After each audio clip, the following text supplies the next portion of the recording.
Fala, jovem, beleza? Vamos resolver agora uma questão que envolve o entendimento aí de termoquímica dentro da prova do PAIS 1. Então fique atento, alunos do primeiro ano. Não basta saber falar se uma reação é exotérmica, tá? Você precisa ter uma noção melhor de termoquímica. O que ele fala aí na questão?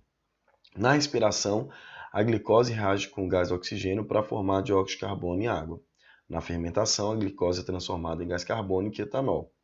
Na respiração e na fermentação, ambos processos exotérmicos estão envolvidos, respectivamente, 2.800 kJ e 72 kJ por mol de glicose. Então, primeira coisa, você tinha que pegar as reações que ele ali descreveu. O que ele descreveu? A primeira foi a respiração, em que ele falou lá, que a glicose C6H12 O6 vai reagir com O2, já balanceando aqui, que é uma reação que o aluno já tem que conhecer assim de có e salteado. Vai ficar mais 6O2, formando 6 mols de CO2 mais 6 mols de H2O. E a outra reação que ele falou foi a reação envolvendo a glicose também, que é a fermentação, não é a respiração aqui no caso, O6, que vai formar, o texto está descrevendo, dióxido de carbono, CO2 e etanol, C2H5, mas para efeito de balanceamento você pode escrever ao invés de C2H5OH, C2H6O, tudo bem? E aí você vem aqui, ó, aqui você vai ter 6 carbonos, então aqui eu preciso de quanto? 2 mols desse. Por que 2 mols desse? Porque aí vai dar 4 e 2 mols desse. Mais 2 carbonos vão dar 6 mols de átomo de carbono. Sei isso porque o hidrogênio, todo hidrogênio vai ser transformado em álcool.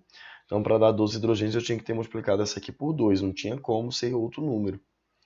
E você vai ver que o oxigênio, como consequência, está balanceado. Tem 6 aqui, 2 vezes 2, 4, com 2, 6.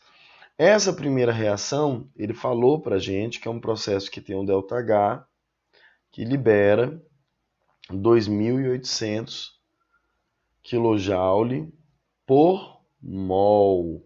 Mol de quem? De glicose. Já essa reação, também exotérmica, libera 72 kJ por mol. Bom, foi isso que o texto disse para a gente até agora. Dessas informações, infere-se que a quantidade de energia liberada, olha que interessante, por mol de CO2, não é por mol de glicose. Essa quantidade de energia é a quantidade de energia liberada por mol de glicose. Então, no primeiro caso, o que nós temos? Nós temos que 2.800, eu vou chamar essa aqui de 1 e 2, para ajudar a gente. No primeiro caso, nós temos o quê? Que 2.800 kJ é a quantidade de energia liberada em que situação, pessoal?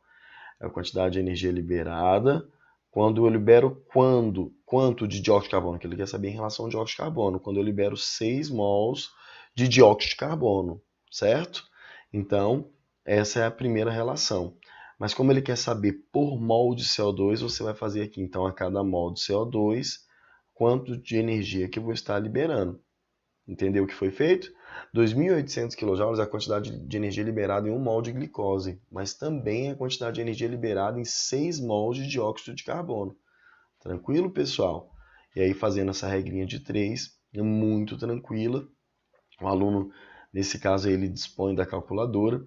O aluno ia achar aqui que na glicose ele libera 466,66 mandismo aqui, quilojoules na respiração, perdão, a cada mol de dióxido de carbono libera essa quantidade de energia. Já na fermentação, o que nós temos? Que ele libera 72 kJ, mas para quantos mols de dióxido de carbono? 2 mols de CO2. A cada mol de CO2, quanto que eu vou liberar? Galera, e bem tranquilo, né? Porque é a metade. Então, a metade de 72, né, pessoal? 36 quilojoules. Aí o que ele pede? Ele diz o seguinte: infere-se que a quantidade liberada por mol de CO2 formado é pelo menos 30 vezes maior na respiração que na fermentação. Então eu ia ter que fazer o processo 1 sobre o processo 2. Ou seja, eu ia ter que pegar 466,66 e dividir por quanto? Por 36, para ver quantas vezes isso aqui é maior. Perfeito? E a gente vai achar que isso aqui é 12,96 vezes maior, pessoal. Pelo menos 30 vezes maior, não, né, pessoal? É bem menos que 30 vezes maior. É 12,96 vezes maior. Portanto, o item está o quê? O item está errado. Show de bola.